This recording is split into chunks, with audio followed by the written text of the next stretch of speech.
you. Hello, everybody. This is a special edition of our program where we're going to be really highlighting the conference that's coming up.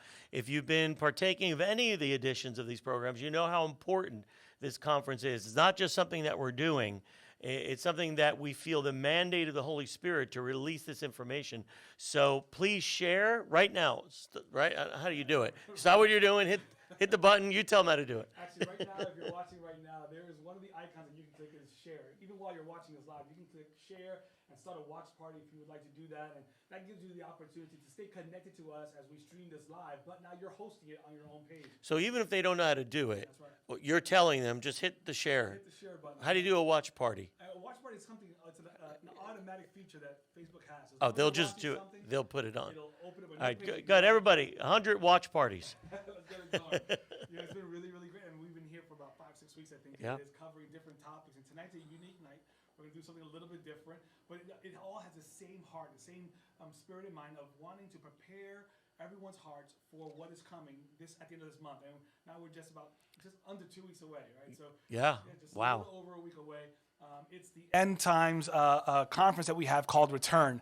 And we're really excited about what's going to be going forth, not only because we have some really great speakers, Right. not only because despite everything that's going on in our world, we're pushing past that, and we really just have a program which we think is going to be very engaging. Some of it's in person, and some of it is going to be online, so it's going to be just really chock full, but more so because of the importance of this topic. We are excited because of the urgency of this topic, and we went into that last week, Yeah. about why that's so important. Say more about that. Why is it so important, so imperative for us to have a conference right now while everyone's talking about Christmas and Nativity? We're talking about the return of Jesus. Yeah. The timing of it is has to do more with what's going on in the world than us just setting the time like we did last year. So last year we just picked the time. We said this is a good time to do it because everyone's off, and it's a kind of a lull after the holiday high. That's right. You know, you kind of are bringing it all down. And so we just determined that was going to be our time to do it, not realizing that this type of year was coming. And everyone's feeling a lull before Christmas. We can't have family coming over. A lot of people aren't. You know, grandma, grandpa aren't really going outside. And I get all of that. So it has a little bit of a kind of a downer to it. But I believe that this conference is actually going to pick people up. Amen. You know, because it's all about, it's not about just gathering information so that you're in the know. That's right. This is designed to bring courage to the heart of believers. Not our conference, the information from the scripture that we're going to be sharing through not just us, some of the greatest voices in the nation, I would even say globally, that we're connected to, that are going to release that information, pointing out the narrative of the scriptures in such a way that it's going to give believers confidence. And we're actually hoping that you're not only just going to watch it for yourselves, but you're going to call or text the pastor, the leader, the elder, somebody that you know would receive something like this. Maybe you don't know they would receive it. But if they're in a position of leadership, in a position of teaching, they got to get the information that we're going to be going live with this. Absolutely. I know one of the things that you've shared with me, and I'm so excited about seeing how that unpacks and actually becomes a reality, is that, we really have a desire to see more leaders talking about this and really addressing this topic head on. And it's interesting to see that already the world events and the climate of the nation is already sparking certain sense of interest and a curiosity for that topic in the body of Christ at large. But it needs to be something that's more formalized, if you will, or intentional in terms of our pursuit. And I'm hoping that the conference will be a catalyst, if not for all, but for as many as possible, to begin to say, we really need to take a closer look at this and pay attention and really be more intentional about pursuing our understanding of the end times. Yeah, no, that's so true. And it's interesting, Bernie, I'm finding that the current traditional narrative of the return of Jesus, the traditional pre-tribulational narrative, is having a different effect than it ever has had before. Now, we always said we don't divide the body of Christ by the timing of the rapture. But I'm finding that this year specifically, there has been a pushback against the pre-tribulational narrative of the rapture in such a way that it's causing people to get their eye off of that as an important event. In this way, what I'm hearing is stop focusing on the return of Jesus, because it will give you the idea that you don't do anything, Jesus is coming. Wow. And so the narrative by really wise and influential people, they're saying the return of Jesus is not what we should be focusing on right now. We should be focusing on building the kingdom and giving the gospel. Okay, I understand that in a pre-tribulational view. If you have a pre-tribulational view of the rapture, then that makes sense. Stop thinking we're just waiting for Jesus to come and get us out of here. So don't do anything until he's coming so soon. I get that, but that's not the narrative. You can't preach the kingdom of the gospel without the return of Jesus being paramount. That's it. It is our motivation. It is why we go out, because he is returning. It's the reason why Jesus said in Matthew 24, during the crisis, the gospel will be preached. Then the end will come. The gospel in the end will come, if you're going to call the rapture the end, because I necessarily wouldn't say that. You need to have the focus on his return for there to be the right passion and motivation to go out to the highways and the byways. It's the narrative that messes up that information and causes you to go, yeah, put the return of Jesus back here so we can get to the work of the kingdom. It's so backwards. Yeah. It's like saying, don't worry, the king's not coming. Let's build a kingdom without the king. It doesn't make sense. So I think these next months, years, it's so important that we get this with confidence so that we can build our witness for the gospel. That's so powerful. And every time I hear it, it just sends chills up my spine, because I remember just maybe about a year or so ago, I heard for the first time, that expression or that statement, that truth, that you can't build a kingdom without the king, and that was just, that was really jarring. And it's a powerful statement. And then, as you were just describing so well, that, the impetus for all that we do is just the return of Jesus. And this is exactly Paul's sentiment to the Thessalonian church, for example. I think we may have shared that before. He says, encourage one another with this. And he had just went through the entire, return of Jesus narrative. And he says, to a church that's being persecuted, to a church that's being tested, he doesn't tell them anything other than encourage each other with this truth. That what truth? The truth of the return of Jesus. Right. And that has to be the mindset that the church embraces, and what we need to be encouraging one another with. And we can't do that if we don't know the narrative. Right. If we don't know the story. And that's what this conference is about. Yeah. Guys, mark your calendar if you haven't done so already. That is Sunday, December 27th. We start at 7 p.m. We're going to be in the prayer room in person. It's going to be just a wonderful time of worship, but we're going to go into the Word of God and lay a foundation. That will also be live online. That will also be live online. So the entire thing is live online. But on that Sunday, the 27th, when we first kick it off, it's going to be, you'll have the opportunity to join us in person, and we'll have the overflow room. And of course, we'll be observing social distancing and the respective wearing of masks within the building. But nevertheless, that's going to be the first day. Then for the next 3 days, we will have during the daytime at 2 p.m., the conversations that we'll have, just unpacking the night before, as well as interviewing our guest speakers. Yep. And each night we'll have a guest speaker that Monday, Tuesday, and Wednesday night. And we'll talk about them in just a few minutes. But it'll all culminate on the 31st at 9 p.m. We'll be back again in person in the prayer room, still broadcasting live for all of you who won't be able to make it. But if you want to be there, you can be there with us in the prayer room live in person at 9 p.m. At 9:30 that evening, we are going to go in connection with IHOP-KC. We're going to be going and participating. Actually, we'll be leading, presiding over that half hour from 9:30 to 10 p.m., connecting with the global upper room, just prayer gathering that's going to be happening virtually all throughout the world. So we're going to be leading it for that half hour. And worldwide, leaders and houses of prayer, churches, believers are going to be connecting to this 12-hour, I believe it is, maybe a little bit more. 9 a.m. it starts. Yeah, 9 a.m. And we're at 9:30 p.m. I mean, it's just going to be awesome.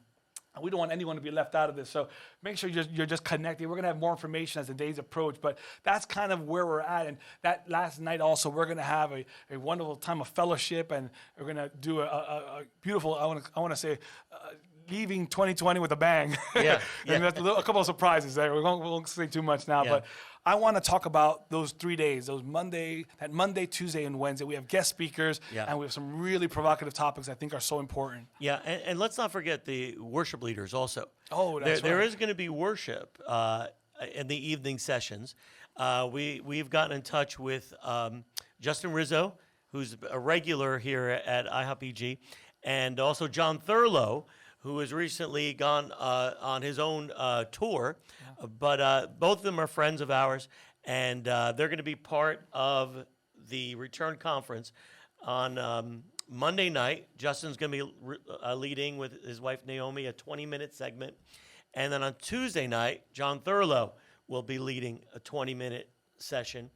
And we have our very own. And then we have Wednesday will be our very own worship team, Michael and Emily. That's right. So even that, we're lining. Listen, we wouldn't be able to afford to have all the speakers and the worship leaders that we have for this conference because they're top notch and they know how to lead us into worship, and the information from the speakers are going to be tremendous. So Monday night we have Dan Juster, All right. Dr. Dan Juster. Dan has spoken at IHOP EG yearly past 3 or 4 years. He is the founding director of Tikkun International. Tikkun means reconnection, and he it's a global initiative of bringing Messianic believers and congregations in a network, and he presides over that. Dan is a founder of the entire Messianic movement. He's one of the main leaders back in 1972. Wow. When after the Jesus movement, all those long-haired hippies, a lot of them were Jewish. Wow. So they, instead of leaving their heritage, but they found Yeshua, they established the Messianic movement. Dan was one of the key leaders to establish that. Oh, interesting. Yeah, so Dan's been around. He's seen it all. He's written, I can't even tell you how many books. He's a graduate of Wheaton College, or Wheaton University. He was a adjunct professor at Fuller. He has his doctorate. He has his master's, and he's written. I think he's got like 50 books, and they're huge books. They're not pamphlets. But he's a friend of ours. He's a friend of the prayer movement. He sees the reconnection of the house of prayer in the church with Israel and the importance of that. He'll be speaking that night. You have the title there. Yeah, the title is the Passover and the End Times. Yeah. There's a picture of the End Times. The Passover being the key to the book of Revelation and the end times. So, but on the 2:00 show, we'll be having him live here on the screen, and we're going to interview him about the Israel and the church and the end time connection. Wow. So that's going to be Monday's going to be great, and we have a clip. So if we could play that clip, we want to show you a 3-minute clip of Dan Juster, get you a feel for what he's going to be speaking about. Let's show that now. Peter believed that with the coming of Yeshua, Jesus the Messiah, the last days had begun. But there is a last of the last days, and he says, this is that which was spoken by the prophet Joel, but there's a good consensus of spiritual people that read the word, and a very good consensus of many scholars who believe that what we have in Acts chapter 2 is a partial fulfillment. That so many of the things that we read about in the New Testament scriptures are in the context of an already not yet kind of reality. Jesus has already come. He is the rightful king. The good news is that the rightful king has arrived. And if we will submit our lives to him, everything in our life will become meaningful, and he'll put everything in right order. He will forgive our sins and save us and bring us into the realm of the kingdom. The kingdom has come in him, and we're in him. But it has not yet come in fullness. The world is still dominated by so much evil. And the ultimate day of the Lord that we read about in 2 Peter has not come. And therefore, when people read this text and many others in the Peter text, they came to the belief that before the world comes into that day of the Lord, there's going to be a mighty worldwide outpouring of God's Spirit. That we are people that are revivalists, that we believe in the last days revival. And this goes back amazingly to some of the Puritans in England and the United States. In the 1600s, there was a movement among them that believed in revival, and we usually think of them as stodgy, kind of rigid people, but some of them had outpouring of the Holy Spirit. Some of them fell under the power and remained that way all night and said nothing and woke up the next morning and talked about glorious heavenly things. And some of them came to a theology of history that said we are going to see through history a succession of revivals that will move the kingdom of God forward until in the very end there's going to be a last days revival. And that revival would not end, it would lead to the second coming. We are going to see a succession of revivals, they said, that will ebb and flow. But ultimately, we will see a last days revival that will not end, and it will lead to the second coming of the Lord. They saw that in this passage. They saw it in other passages. And they saw that the outpouring of the Holy Spirit was something that could be repeated, just like it was when the Spirit was poured out a second time in Jerusalem in Acts chapter 4 after Peter prayed. And so we embrace revivalism. We embrace the history of revivals. And one of the pillars is that we have to see God's people worldwide in passionate love with Yeshua and into this state of revival, knowing the presence and power of God. That before Yeshua returns, we must see his people revived all over the world. We must seek him for this worldwide revival. We must be part of a movement that prays for it, that seeks it, and where there are outpourings of the Holy Spirit, we want to be there. That was good. Wow. Yeah, so That was good. yeah. So Dan he's a revivalist, like he said. And but what makes that so special is that he's a Jewish revivalist. Like usually you don't think of revival in the Jewish community. You're thinking they need to be revived. Well, here the Messianic movement, the remnant of the Jews that have found Yeshua, are actually the tip of the spear, because they're in Israel, in that last days end time revival. So awesome. You know, one of the things that strikes me about hearing him talk about revivalism, and what at least really excites me is that not only is he a Jewish revivalist, but he is also a scholar who's a revivalist. Yeah. And so oftentimes when people are very scholarly or very book-headish, right, they tend to veer away from the life of the Spirit and the things that, unfortunately, this is just reality in my experience perhaps, just seeing that they lose that hope in a revival. And we're living in times that, unquestionably, we all want revival. That's the easy thing to want. Right. But it's the more difficult thing to see in truth, in Scripture, right? And so what oftentimes I hear, revival is coming on the basis of someone receiving a prophetic word. But that requires that I would put my faith in what you're receiving from the Lord. So I got to trust first that you're a prophet from the Lord and that you're speaking that this is coming. Yeah. I have much more confidence when I see in Scripture that a revival is coming before the great day of the Lord, that I can anchor my trust in that and my hope in that to really kind of spur in me a prayer for revival and a yearning for it. Right. And one of the things I'm really excited about hearing our brother Juster kind of unpack for us is what is some of that biblical language, some of the biblical verses that speak to the coming revival before the day of the Lord. Right, right. We see that in Isaiah. Isaiah the prophet speaks of it in 24, chapter 24, where he's talking about in the midst of all this gloom, in the midst of the crisis and the challenge, he goes into great description about it, and then which is absolutely describing the Great Tribulation. Mm-hmm. And then it changes and says they will sing a song, and the song will be released.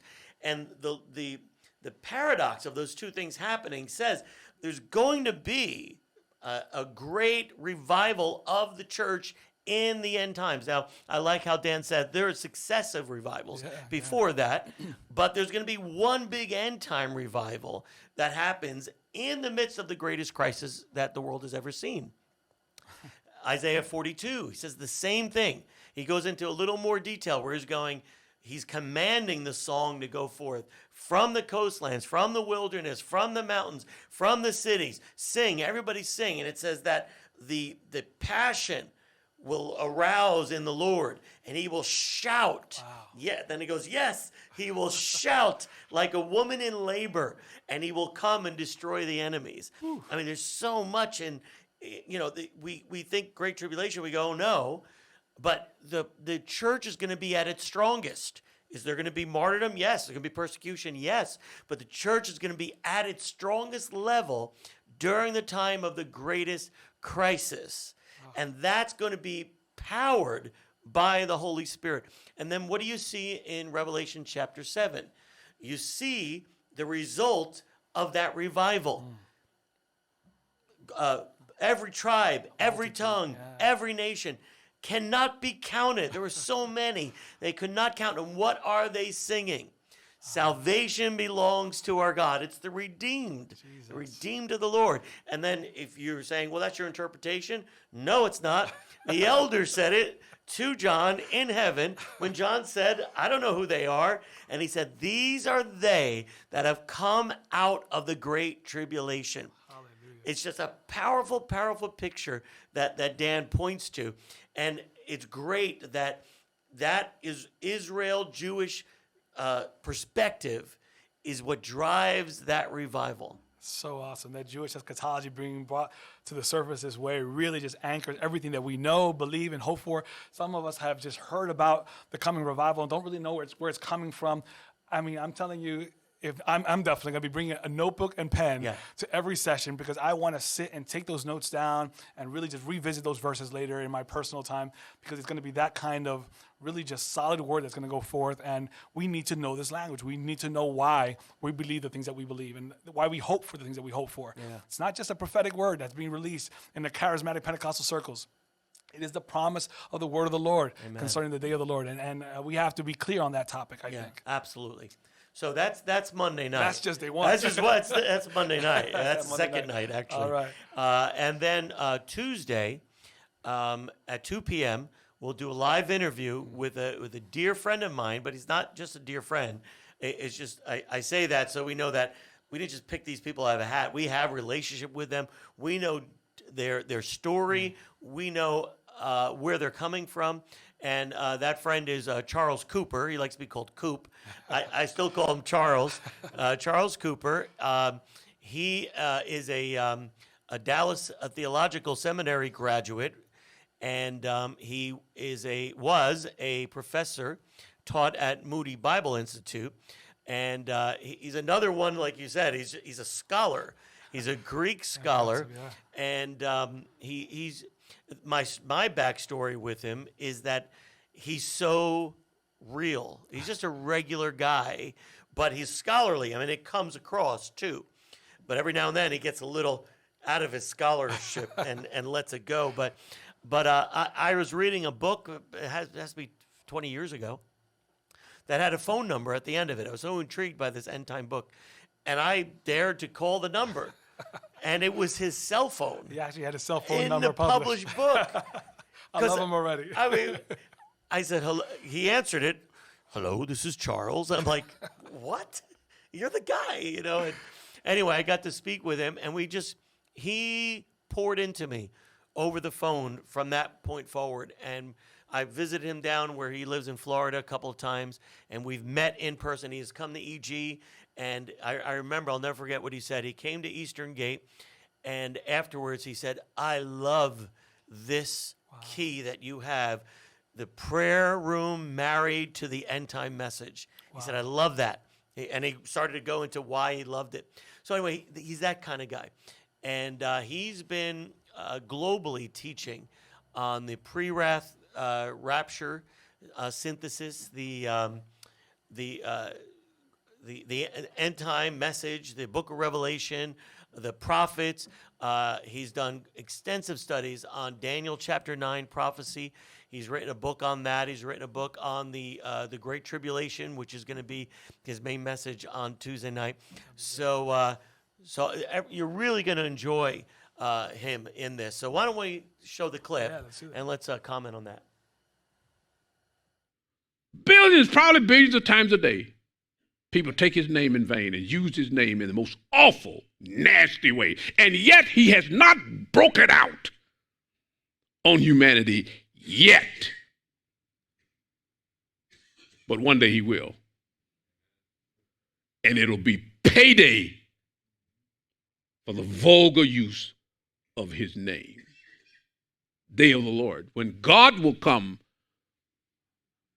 shine forth on this earth. If you're here tonight, if you are a person, you maybe you don't know, you may not know, maybe you've never heard, understood, but God is in fact the Almighty.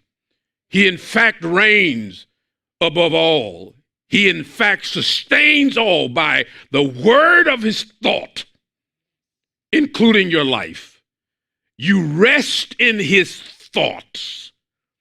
You are secure and safe because he will never stop thinking of you. The only question is, have you reciprocated that by recognizing who and what he is? That's what we do. That's how we become believers. We recognize and we give back what he has given to us, the thought of who he is for us. That's called salvation. It's called the knowledge of God revealed to each one of us. And once we love him, the more we love him, the more angry we get when he's violated. More unhappy we are when we hear people say mean things about our God. It's the more irrational this world becomes, the more ugly it becomes in return to God. But he is not going to do it forever. Don't mistake his grace. Don't underestimate the fact that he's patient as a sign that he approves, because it is not true. He's waiting for his day. Very patiently, I might say. 6,000 years to be revealed in majesty and honor. And that, ladies and gentlemen, is what this book, the Revelation about Jesus Christ, as he will be revealed in 4 magnificent ways, each one graduated and accentuated by headgear. You can always tell what's going on by the headgear in the book. For when he is first introduced, he's going to have horns on his head, a lamb with horns. Then you're going to see him with a crown. Then you're going to see him with many crowns. Each graduation brings a new element to his dominion as he reveals God to humanity, as the Father is continually elevated in man's sight through his Son, who eventually, like his daddy, will be seated on a throne, the champion of the Almighty. Woo, fire. Yeah. That brother Coop, he's fire. Yeah. I've heard him speak on the day of the Lord in that setting, but I've sat across a table with him where we've discussed the day of the Lord. And that kind of passion comes out. He's scholarly. Like when he starts out, he's kind of, he's got that low and calm and very calculated. But when he gets to the part with the day of the Lord, it bubbles out of him.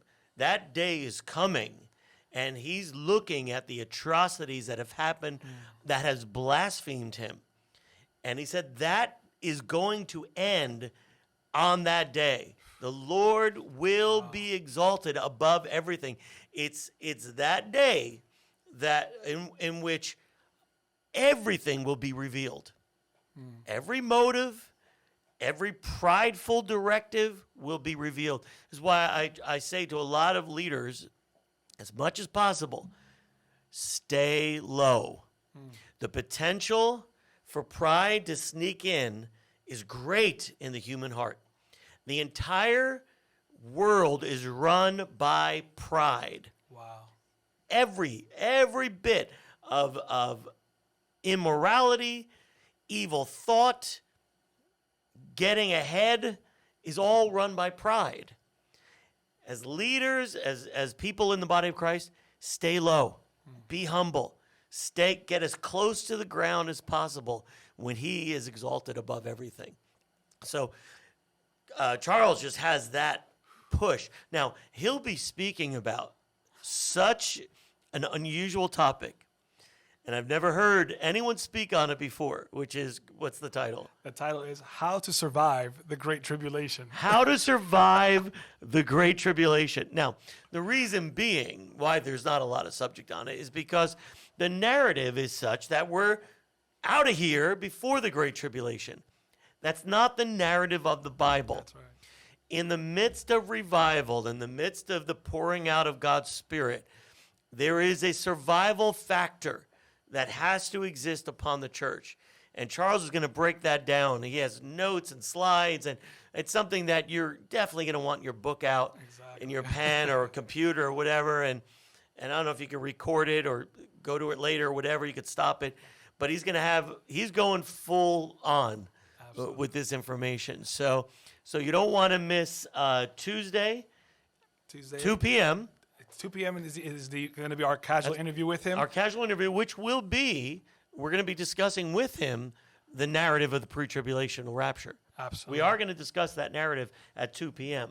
And that's also going to be interactive. So if you join us, you'll be able to ask him your questions yourself. And I'll be there, and I'll be monitoring all the questions and comments as they come in live on Facebook. So be sure to be there with your questions, and you're going to have an opportunity to hear his scholarly response to any of your questions. So let's recap a little bit. Yeah. So Monday afternoon, 2 o'clock, Dan Juster, you want all your Israel questions. That's right. You want everything about Israel, everything about the eschatology and Israel. Any question on Israel, you want to get that ready. Absolutely.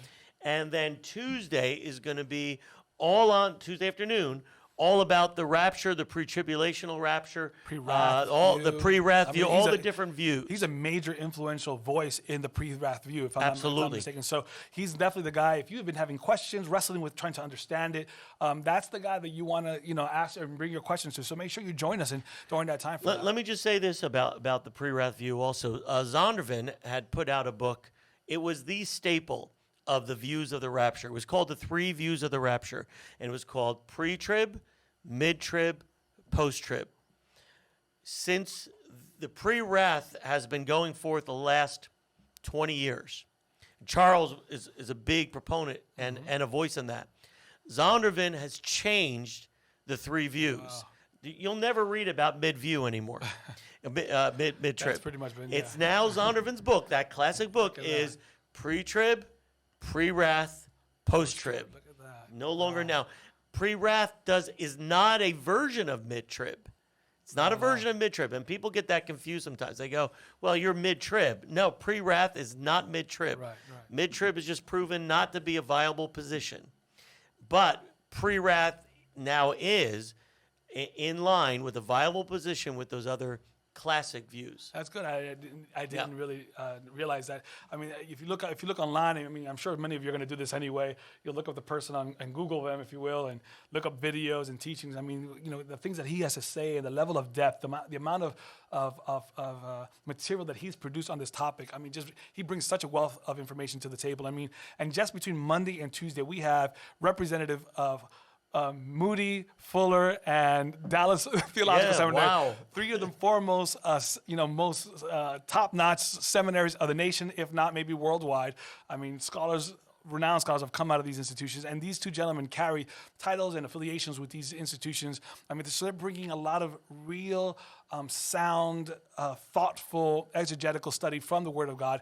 And then, I mean, this brother, I don't know him. I'm meeting him now. I'm looking forward to it, but he brings fire. He has that kind of Pentecostal fire that he's bringing into That's such a good teaching. point, Bernie, that you're making, that we actually have two of our first and second speaker encompass that whole arena. Yeah, that whole covered, arena of education.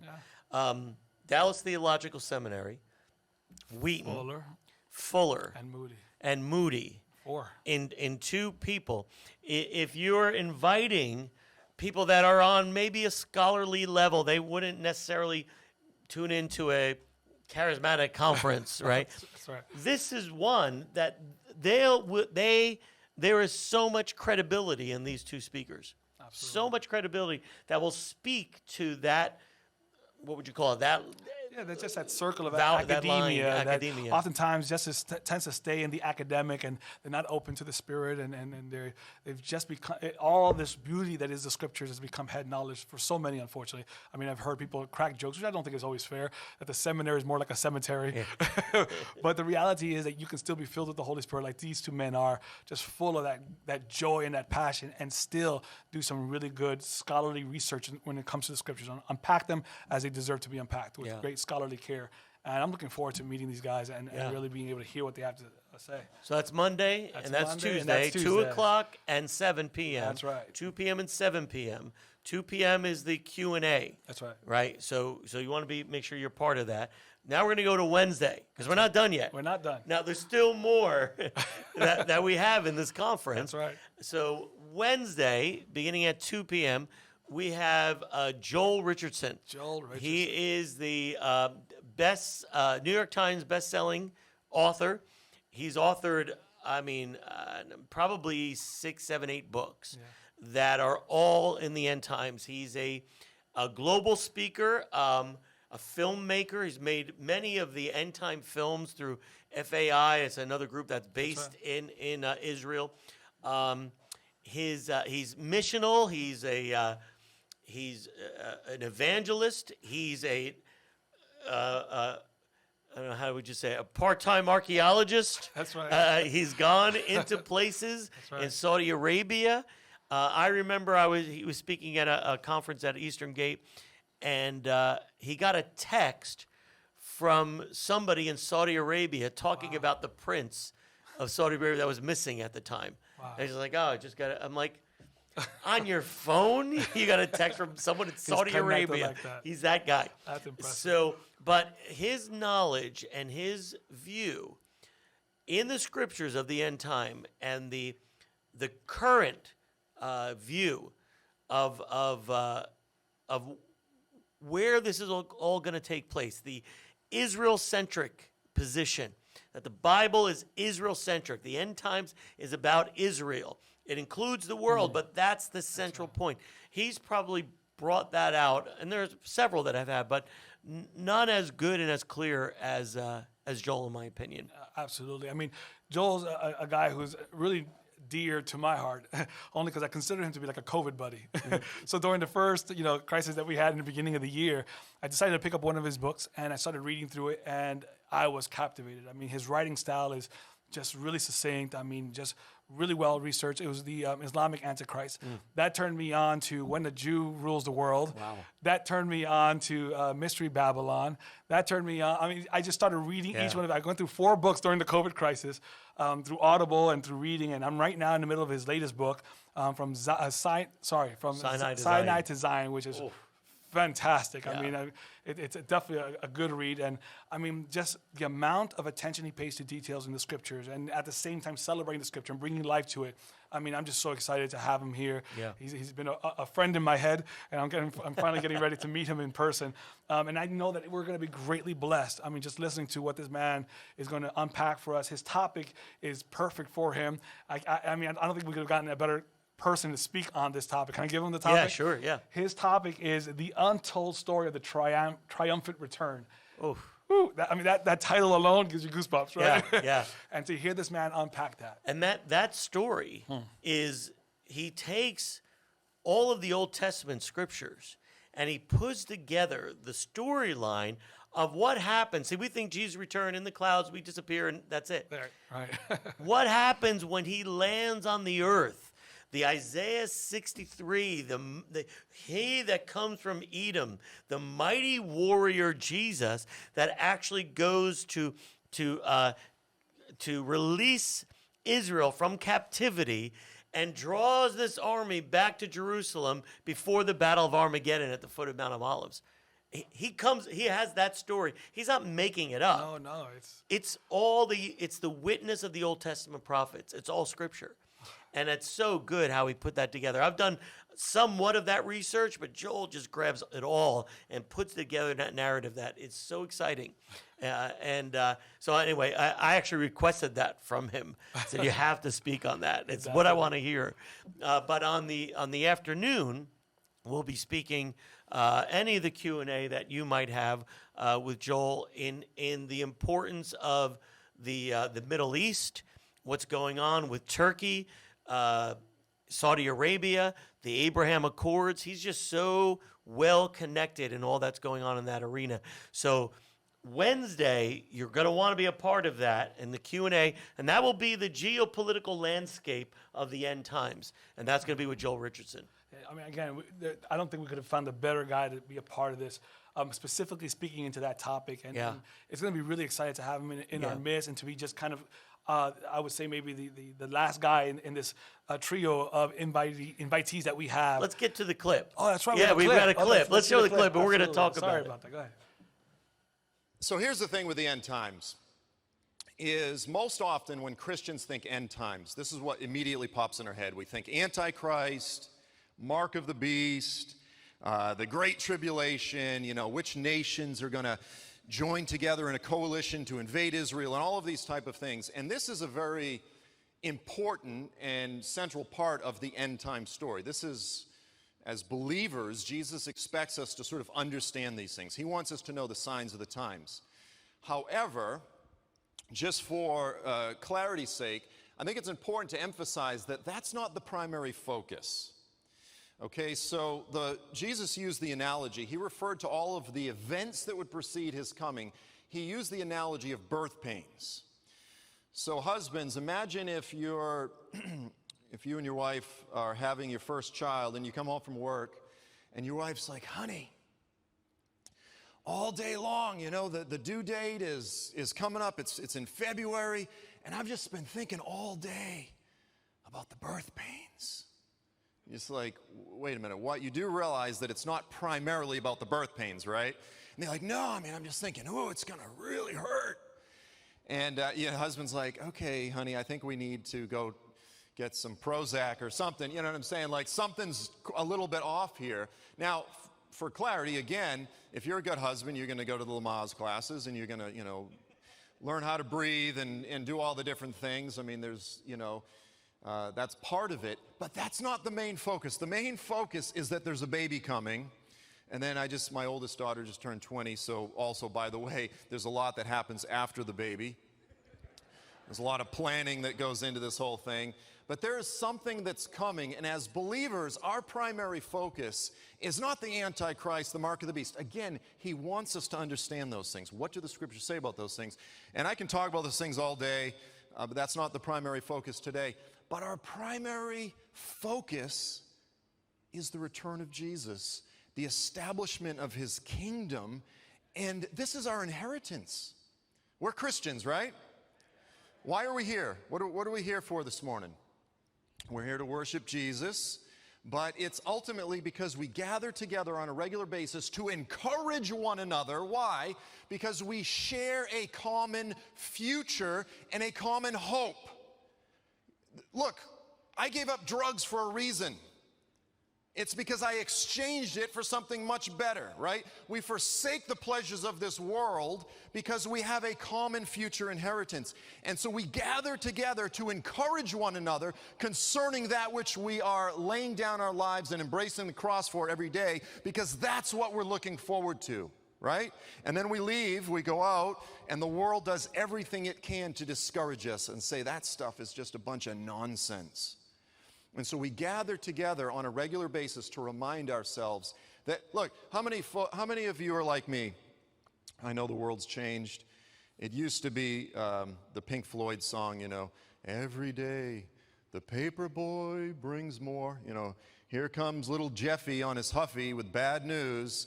But now, coming down the driveway, now it goes like this. You wake up in the morning, you open your laptop, and you go, right? I mean, how many people, like, are walking around with a groan every day? How many people just feel like, right? There's like a lot of bad news. There's like a lot of really discouraging things in the world, in the nation, on the news. It's just like, I mean, if you like even approach social media, it's depressing. But things are not always going to be this way. We're not always going to continue to get old and sick. There's not always going to be bad news. There is a completely new system coming. And everything out there, the entire system is structured to discourage us. Right? Amen. There's a very new world coming. Very new world coming. Wow. I love how Joel, though he is really knowledgeable in the things like the Antichrist and the beast and all of that, he always brings it back, and he's emphatic about it. Yeah. Brings it back to, this is about Jesus. This is about his return. The end times is not just knowing all the characters and all the things. You need to know that, which I love the point he was making. That was such a good point to go, you know the pain is going to come, but you're not going, boy, I wonder what this pain is going to be like, and that pain is going to be like. No, you're waiting. It's the baby. You want the baby. You want the end result. That's what you're focused on, knowing you're going to go through the pain. And that I love that he brings that, and Joel's just so good at that. Yeah, he definitely does a great job of just centralizing the entire conversation around the person of Jesus, the revelation of Jesus Christ. But I like also how he's very encouraging in the process, right? He really knows how to take all of this end-time message and use it as a means, or present it as a means as it is intended, right? The revelation is not just for the sake of knowledge. It's so that we can be aware of the times that we're living in, that we might have a right heart posture as we approach this time of the age. And so he does a great job of really encouraging believers, and you get a little bit out of that through his humor. Kind of has a dry humor, certain sarcastic humor, if you will. But he just really is trying to be encouraging and alerting the church to be prepared for and to make the main thing. It's about Jesus and looking to him, right? And for sure, I think that's going to be a great. He's a great addition to the conference, Gary, because I think that he really encompasses or encapsulates what our heart is after. Is as we talk about these end time things, it's not just to pique your interest, but so that your heart is engaged towards the leadership of this man Jesus. Right. Yeah. Amen. So we have Monday, Dan Juster, 2:00 on the Israel End Times Connection, right. 7 p.m. Justin Rizzo leading worship, and then right into Dan Juster on the Passover, the key to the Book of Revelation. That's right. Monday. That's good. Okay. Tuesday, 2:00, same time, 2:00. Set it on your phone. Do what you got to do. 2:00, we have Charles Cooper at the 2:00 interview, which is going to be live. He'll be on the screen here. That's right. It'll be all about the pre-trib position and the pre-wrath position. Any questions that you've ever had, I've tried to answer them. We do Q&A here. He's going to be the guy to talk to about it. So Tuesday, 2 p.m., 7 p.m., John Thurlow leading us in worship. Nice. And then Charles Cooper will be speaking on how to survive the Great Tribulation. And he's not talking about getting buckets of food and storing it in your garage. That's not what he's talking about. How to survive the Great Tribulation. And then Wednesday, 2:00, what time? 2:00. 2:00. Staff here in the studio, what time? 2:00. 2:00. Joel Richardson, he's going to give us the geopolitical landscape that he sees right now in the Middle East, connected to the so-called peace treaties, the Abraham Accord. We're going to ask him all those questions. Write them all down. We're going to get to them. That's at 2:00. And then at what time, everybody? 7 p.m. Joel Richardson, he's going to be speaking on the untold story of the triumphal return of Jesus. Oof. Powerful, powerful. And you're going to want to watch it, and you're going to want to do the watch parties and just get the word out for every Absolutely. one of those things. Now, something special is going to happen on Thursday. Tell us about it. Okay, I want you to tell us about it. I did a lot of talking. Thursday, tell us. So Thursday night, we're going to be gathering together in person this time at 9 p.m. We're going to be gathering in the prayer room, and it's going to be a time of worship. But at the Now, let me interrupt you for a go right second. ahead. It will be 9 p.m. live for us, but the prayer room is going to be open That's right. from 9 a.m. Oh, yes. all yes. night. So we're part of what's called the Global Upper Room, which is an IHOP Kansas City initiative in which they have gathered all across the nation, the world, Australia, Taiwan, China, trying to think of the New Zealand, all across the globe, where every half hour to an hour, a different prayer room will be leading a prayer set, and it's going to be webcast That's right. out. And we're going to be showing all of that live in the prayer room. That's right. So we're going to put our big screen up. We're going to have some of our staff there to man the room. You could come at any time from 9 a.m.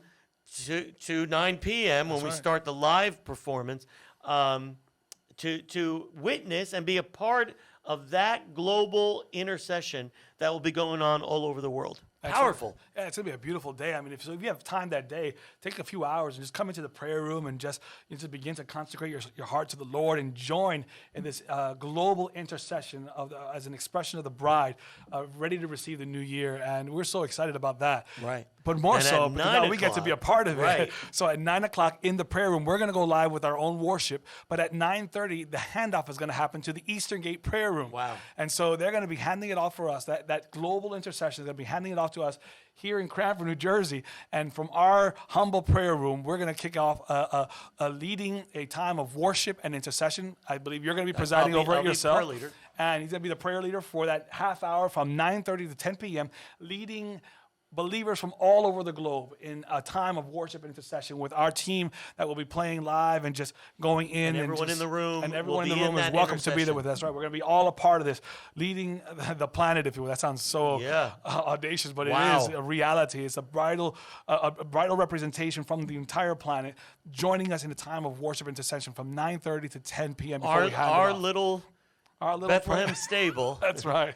for a half hour will be leading a global prayer meeting. We'll be the leading voice. for And the there'll body of Christ. they're expecting 1 million people That's to right. be on this in this prayer meeting. So it's no small thing. And it's not that, wow, aren't we great? Isn't that impressive? I'm not trying to be impressive. I'm trying to put weight in the responsibility Yes.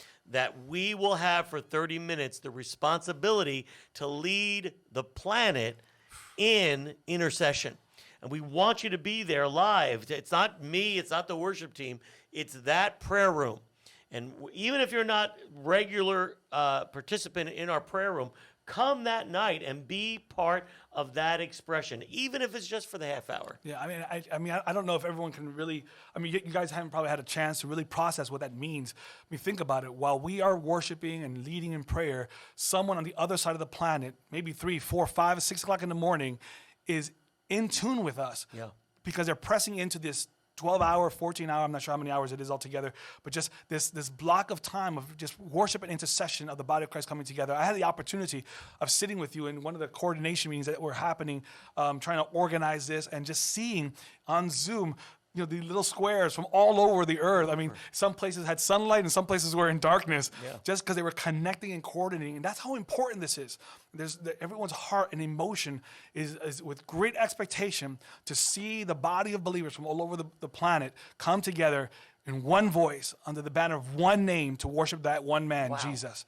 And we're going to be a part of that. I mean, it's just goosebumps. I hope you're feeling that through the screen. Wow. That's an extraordinary, mind-blowing opportunity for us to be a part of, and I'm so excited. And what we're does a part that of look like to heaven? Oh my gosh! I mean, what does that look like? I can't even imagine the response to that going into the new year. If every time we needed to call out to the Lord, it's that moment, those hours. So this isn't a small thing. It's not an add-on. This is paramount in this whole return conference, that we express an intercession globally, million people globally intercession to the Lord leading into the new year. So that's 9, and we only get a half hour to do it, but that's 9:30 to 10. 9:30 to 10 Right. p.m. And then at 10 p.m., we're going to receive a word from our fourth speaker. He's not a guest speaker, but he's definitely my favorite speaker. Thank you. Pastor Gary will be bringing the last word of the year, the last message to our community for the year 2020. And can you tell us a little bit about what it is that you'll be talking about? Yeah, Just to give us. I mean, we're going to be getting all of this information over those days. We're going to have that global prayer meeting, and then I feel the Lord is just wanting me to go over the scriptures on how then shall we live. That's the question. How should we position our hearts towards this consuming God, Wow. the all-consuming fire? How do we position our hearts? How then shall we live? That's the question. What can we do? What do we do in light of all of this? So that'll be my message, not just for our community. It's a global message. All those that will tune in, whenever we release a message from Eastern Gate, we're not thinking of just our local community. We're thinking a regional word, and from the regional word goes, wherever that goes. That is a part of a lot of regional words that are in our area. And we're trusting the Holy Spirit builds that wall of intercession and builds that wall of the knowledge of God in such a way that will affect our whole Metro New York. And that is the question, and I think that is awesome that it is the culminating question of the entire conference. Yeah. How then shall we then live? shall we live? It's not just what did I learn and what did I like and not like. It's how do I respond to this word? What does that look like in my life moving forward? And that's the question. I'm so excited, Yeah. but we're not done yet, right? No, we're not done. So after we receive that word and we respond to the word and just let God move on our hearts, we're actually going to have a time of fellowship, and I'm really excited about how we're able Now, to pull how this are we off. going to pull this off? Because we are doing it within the CDC guidelines. That's right. So we Okay. have to observe CDC guidelines. We have to observe, just social distancing and mask wearing. But what we were able to do is we have a company that's going to install a 30 by 30 foot tent outside in our rear parking lot.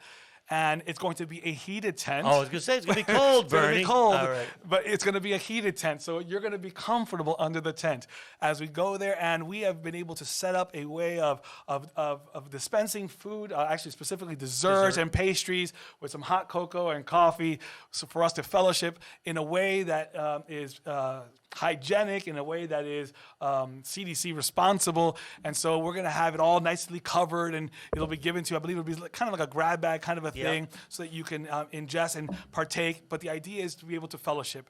We're going to be socially distanced. We're going to have a heated tent, but we want to be in that same space, just really enjoying each other's company and just spending those last few moments together. But it doesn't end there either. Right. So at the end of that time of fellowship, we're going to bring it right outside that tent, and in the outdoors, in those last 15, 20 minutes that we have left in the year 2020, we're going to rein in the new year, praising God with a live band who will be ministering and worshiping. They're going to be leading us in worship with live singers and all of that.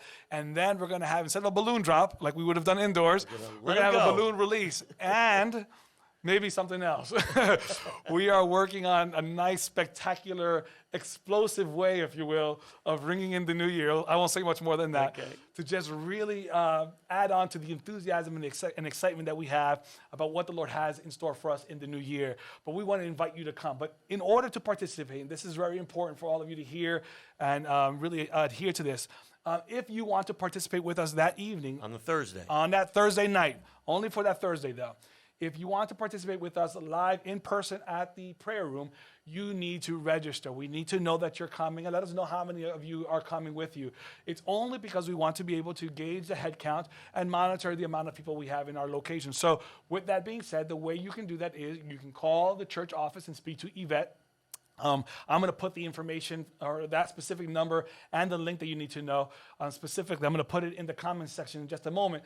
But you need to call that number. Let us know that you're coming. Let us know how many are going to be coming with you so that we can reserve your space. Because we do have a cutoff. We do have a cutoff, Yeah. yes. Yeah, we can Unfortunately, only we allow can't so have no many. limited. Last year we had over 100 people come, and it was really great. But this year we have to be a little bit more mindful. So we want to make sure that we are not exceeding our numbers. So please do call and give Yvette your number. Otherwise, you can also follow the link that was provided to you via a newsletter. If you're registered for our newsletter, you should have received a letter in your email already with a link as to where you can sign up and let us know how many people are coming with you through there. Or you can also email us at info@ihopeg.org. There is also a link to all of this information on our bio in our social media platforms of Facebook and Instagram. So feel free to go there to find out where you can register for our final day. But I'm excited, Gary. I'm excited. It's going to be a great time. It'll be great. Now, I just want to say we're not charging for the conference. No, not at all. Okay, so it's all free. But if you'd like to help us underwrite it, because there is expenses that we had to do to get all of this production going.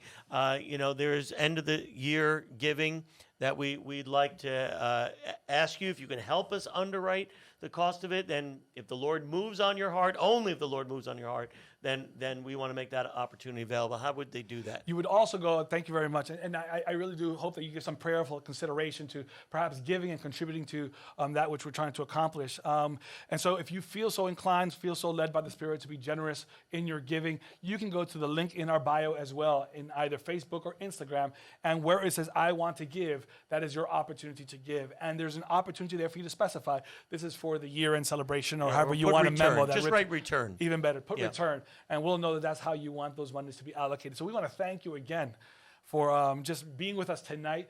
It's been great unpacking and looking to all the things that we have in store. Again, make your plans, mark your calendars, invite your friends. Yeah. We're going to be sending out and pushing out more information, promoting this. So help us to get the word out. Remember, the more engagement, the further the invitation will go through Facebook's algorithms. So we need your help. Right. Let's do this together. Let's partner in this endeavor to get the message of the end times to go out further unto the ends of the earth. And you can do that by simply sharing on your page, clicking like, and letting your friends know and your family know that this is going to be happening. We're really excited.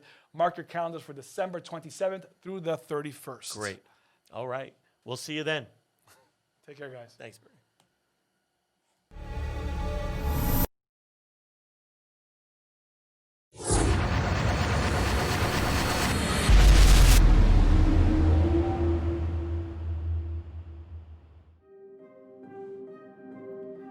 Proverbs 29:18 states, "Without vision, the people will throw off all restraint."